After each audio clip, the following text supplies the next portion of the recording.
How do I look? Yeah, I know, really good. Hey, welcome back to Dirty Vineyard. Today, I'm gonna talk about canopy control.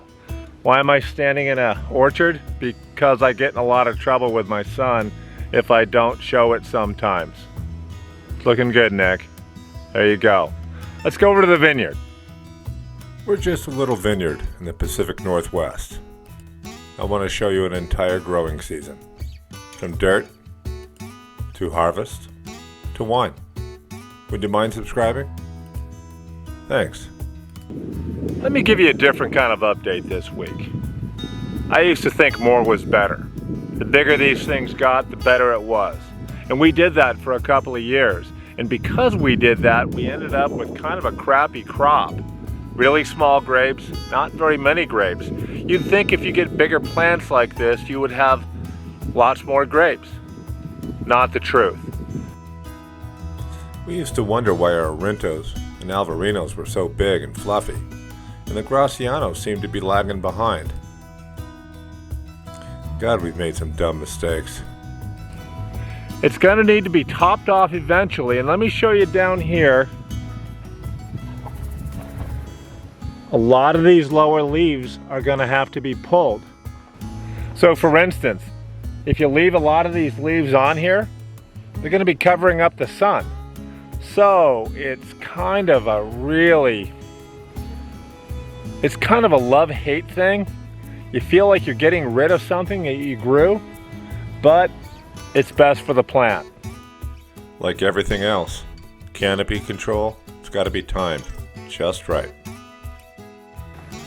So look at these crazy guys here, these Arintos. We're not quite here yet, so we still have to cap these for canopy control. That's one of the biggest reasons that we have a double wire up here. We put the plants through the wire, but the wire also acts as a reference of how high we let them go, and the middle wire also acts as a reference of kind of where the leaves need to be pulled. And if you think canopy control is scary, when you start cutting this stuff up, imagine dropping fruit. Dropping grapes that are perfectly healthy. Still good?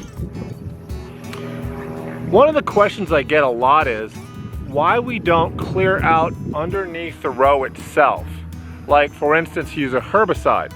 We could do that if we wanted to, and let me be very clear with you.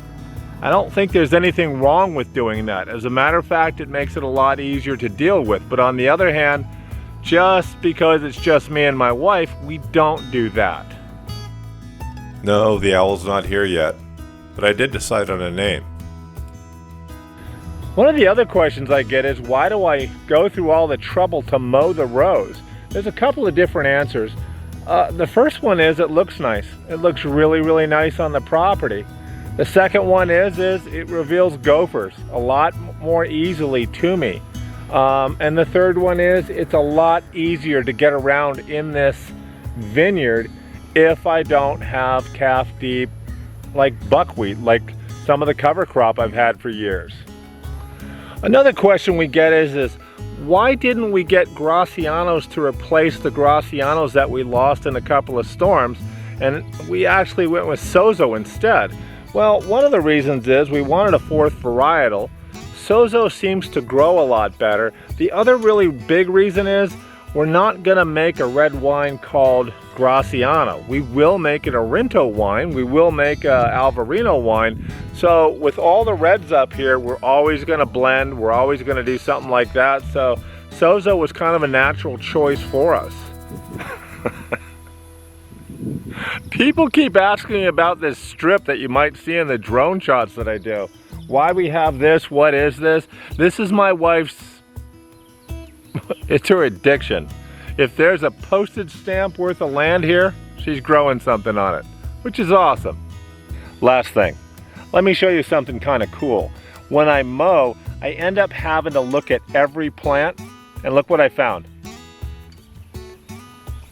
Yep. That's a Graciano rootstock waiting to happen right there. That's a great looking one. I want the axe in every shot when I'm done, but the poop is starting to freak me out. Anyway, thanks for stopping by. I'm gonna go have a glass of wine. Why don't you have one too? I'll see you next time.